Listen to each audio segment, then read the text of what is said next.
હવે સર નીકળી ગયા છે સ્કૂલ માટે અને એ ગાડી કાઢે છે. ગાડીમાં પાછળ ટૂટું થાય છે, જાણે કેમ પાછળથી જેસીબી આવતું હોય એવી રીતે અમારી ગાડીમાં ટૂટું થાય છે. સર હવે નીકળી ગયા છે અને હવે જોઈએ કે કેટલી વારમાં સ્કૂલે પહોંચશે. બટ આઈ થિંક કે વિધિન 14 to 15 મિનિટ્સમાં પહોંચી જાય છે.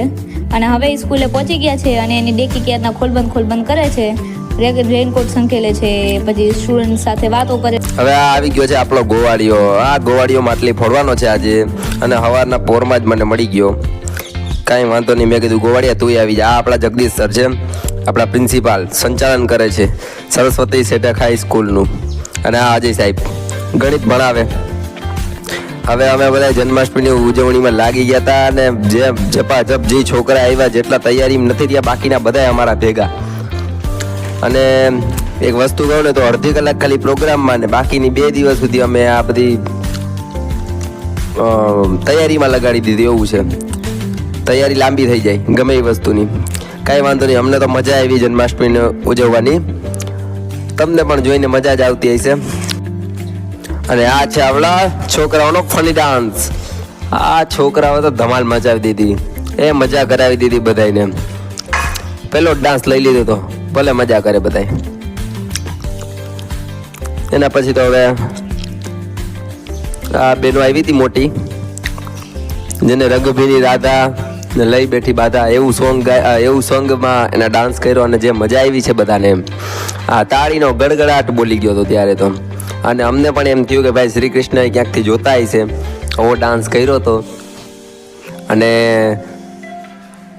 ખુશ થઈ ગયા હતા અમારા બધા સર મેડમ ને બધા છોકરાઓ બાળકો બધાને મજા આવી ગયા આ સોંગ સાંભળીને.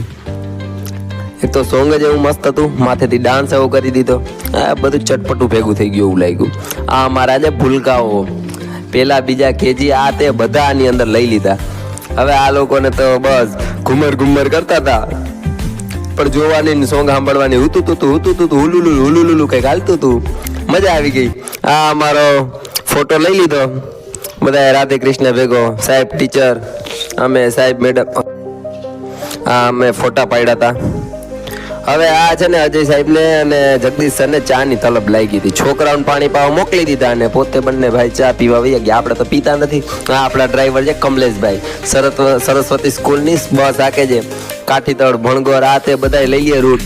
જો ચાની એને ઈશારો કર્યો તો સાહેબને, સાહેબ પહોંચી ગયા ડાયરેક્ટ ચા પીવા. આ અજય સાહેબને ચા આપી દીધી. હા એવા જગદીશ સાહેબ. હવે એ વિચારતા હતા કે મારો વિડીયો લે છે એટલે કાલે બ્લોગમાં પડવાનો જ છે. હા આપણા ગોવાળિયા હવે કરશે ડાન્સ. હવે આના પછી તો મારે થોડુંક કામ છે, જવાનું છે. હા પણ એની પહેલાં એક મારે રાસ લેવાનો છે. મને આવડતું નથી ગરબા, જરી ફાવતા નથી એમ કહી શકીએ. વાંધો નહીં, આ લોકો ગોવાળિયા રાસ લઈએ. મેં કીધું એના પછી આપણે કંઈક લઈ લઈએ રાસ થોડોક. છોકરાઓને મજા પડી ગઈ, તાળીઓની ગડગડાટ વળી લગાડી દીધી. આ આપણને જરી ફાવતો નથી, પણ આપણે કીધું કે લેવો છે એટલે ડાન્સ લેવો જ છે. મેં કીધું કાંઈ વાંધો નહીં, મેં કીધું છોકરા ભેગા થોડાક છોકરા બની ને બે ઘૂમરા માર લો. મેં કીધું એના પછી તો મારે બાનું હતું નીકળવાનું, રાડું પાડી નીકળી ગયો. હા અહીંયા અજય સાહેબ હતા, અજય સાહેબને મસ્ત મજાની હિંચ લઈએ. આપણને ફાવે નહીં, વાંધો નહીં. મેં કીધું હવે આપણે જે ફાવે બે લઈ લઉં. મેં કીધું અહીં આ છે પ્રિન્સિપાલ જગદીશ સરનો છોકરો. એમને મેં પૂછ્યું ભાઈ તને કેવી મજા આવી? તને બહુ મજા આવી. મેં કીધું વાંધો નહીં, હાલ હું એવા ભાણવણ નીકળ્યું, તું તારે મજા લીધે રાખ. એના પછી ઘરે આવી ગઈ છે. મેં એને બોલાવી લીધા હતા બિકોઝ અમારે બહારગામ જવાનું હતું. તો બસ પછી જમવાનું બધું રેડી હતું, તો એ આવીને જમે છે. અને પછી અમે લોકો નીકળી ગયા છીએ ભાણવડ માટે. ત્યાં અમારે થોડુંક ડોક્યુમેન્ટેશનનું કામ હતું, તો અમે લોકો નીકળ્યા છીએ. સૌથી પહેલાં ગાડી સરળ આવે છે, એના પછી અમે એની સ્કૂલે પહોંચી ગયા છીએ.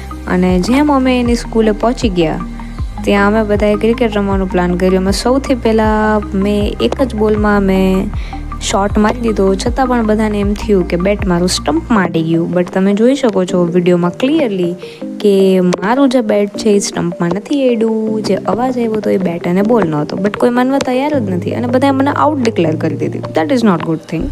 એના પછી સરે શોટ માર્યો. એના પછી પાછો એક બોલ જ્યારે મારો આવ્યો ત્યારે મારે વાઇડ વયો ગયો. એવી રીતે થોડું હાલતું રહ્યું. બટ ક્રિકેટ રમવાની મજા તો આવી. એટલે જવા દેવું છે સ્કૂલમાં.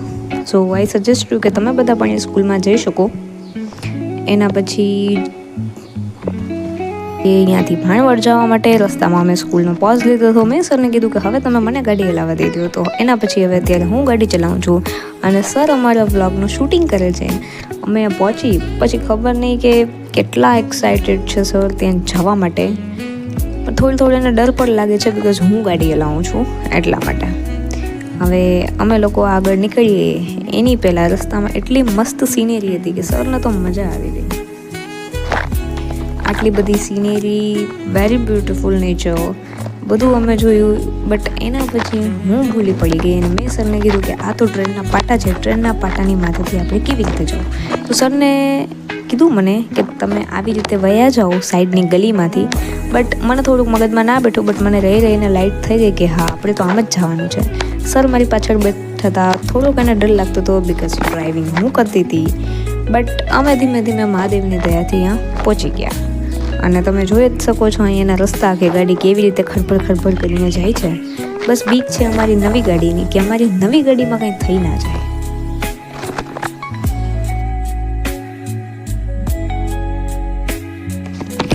અમે લોકો ધીમે ધીમે ભાણવડ રેલવે સ્ટેશનેથી અમે ધીમે ધીમે ભાણવડ ગામમાં જઈએ છીએ. ત્યાં અમારે કંઈક ડોક્યુમેન્ટેશનનું કામ છે કે જે અમારે નગરપાલિકામાં કરાવવાનું છે. મામલતદારની ઓફિસે પણ જવાનું છે. તો બસ રસ્તામાં અમે લોકો જઈ રહ્યા છીએ. ત્યાં પછી અમને દેખાય છે આ બધા ફ્રૂટ્સવાળા. તો મને તો એકદમ ફ્રૂટ્સ લેવાનું મન થઈ ગયું. ત્યાં અમારે થોડો ઘણો ખર્ચો પણ થઈ ગયો, પણ અમે ઘણું બધું ફ્રૂટ્સ લીધું બિકોઝ અમે ગુરુવાર રહેવાનું હોય કે સોમવાર રહેવાનું હોય તો અમારે ફ્રૂટ્સ ખાવા જોઈએ. બટ ત્યાં પછી મને પાણીપુરી ખાવાનું મન થઈ ગયું. તો સર કે હાલો તમને ખવડાવી દે પાણીપુરી. તો ત્યાં હું પાણીપુરી ખાતી હતી. ત્યાં મને થોડીક પાણીપુરી એની ભાવી નહીં અને તીખું પાણી તો મને જરાય બેટર લાગ્યું નહીં. મને એમ થયું કે એ પાણી વાસી છે, પણ સરને પાણી જરાય વાસી લાગ્યું નહીં. પણ મને એ તીખું પાણી વાસી લાગ્યું તો મેં પછી તીખું પાણી ના ખાધું અને મીઠું પાણી અને બાકી બધું બરાબર લાગ્યું. તો બસ મેં મીઠું પાણી ખાઈ લીધું વિથ પાણીપુરી. અને પછી અમે લોકો પાછા નીકળી ગયા અમારું જે કામ કરવાનું હતું એ કામ માટે. ત્યાંના રસ્તા તો તમે જોઈ જ લીધા. એવા રસ્તામાં હું ગાડી હલાવું તો અમે કોઈ દિવસ પહોંચી નહીં.